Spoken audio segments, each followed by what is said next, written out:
The first body was found hanging upside down from a pine, split open from groin to throat like a deer left to cool. Blood had frozen in dark ropes, and the snow beneath was churned pink by something that had paced there for a long, deliberate time. Whatever killed him hadn't been hungry. It had been angry, the kind of violence that lingered, that stayed to admire its work. We stood there too long, staring, and that was when the forest seemed to lean closer around us. We should have turned back. The ranger station radio crackled uselessly as the storm rolled in, static swallowing every call for help. 5 of us had gone in, hunters, trackers, men who believed every problem could be solved with bullets. By the second night, we were already down to 4.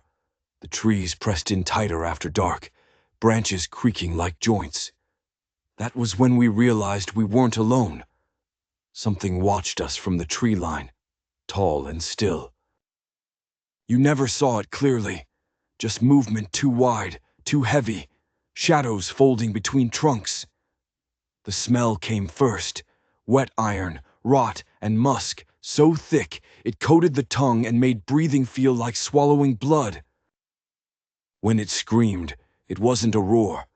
It was a voice, broken, almost human, like something trying to remember how words worked.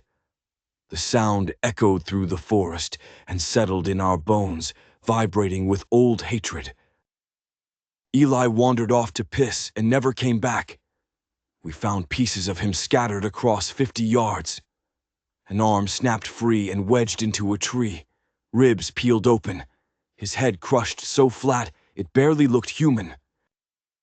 The snow was stamped with massive barefoot tracks, deep and intentional. They circled the remains as if the thing wanted us to see them, wanted us to understand. The prints led away into the dark, and against all reason we followed. That was the mistake. The cave stank of old blood and wet fur. Bones were stacked like trophies, human skulls split open, bare spines chewed in half. Antlers snapped like kindling littered the floor. The walls were scratched with repeating marks, carved by claws that understood patterns. This wasn't an animal's den. It was a place of memory, a slaughterhouse. Somewhere killing had become ritual instead of instinct. It came from behind us. One swing took Mark's head clean off. Not ripped, removed. His spine dangled from the thing's fist as gunfire thundered, bullets tearing meat from its chest and face without slowing it down. It smiled. I swear it smiled. It grabbed Jonah and beat him against the cave wall until his screaming turned wet and bubbling. Blood sprayed the stone in sheets, painting the marks darker and slicker. The thing leaned in close, forehead pressed to Jonah's skull, and made a sound like laughter choking on grief. Then Jonah went still. I ran. I didn't hear it chase me. I heard it let me go.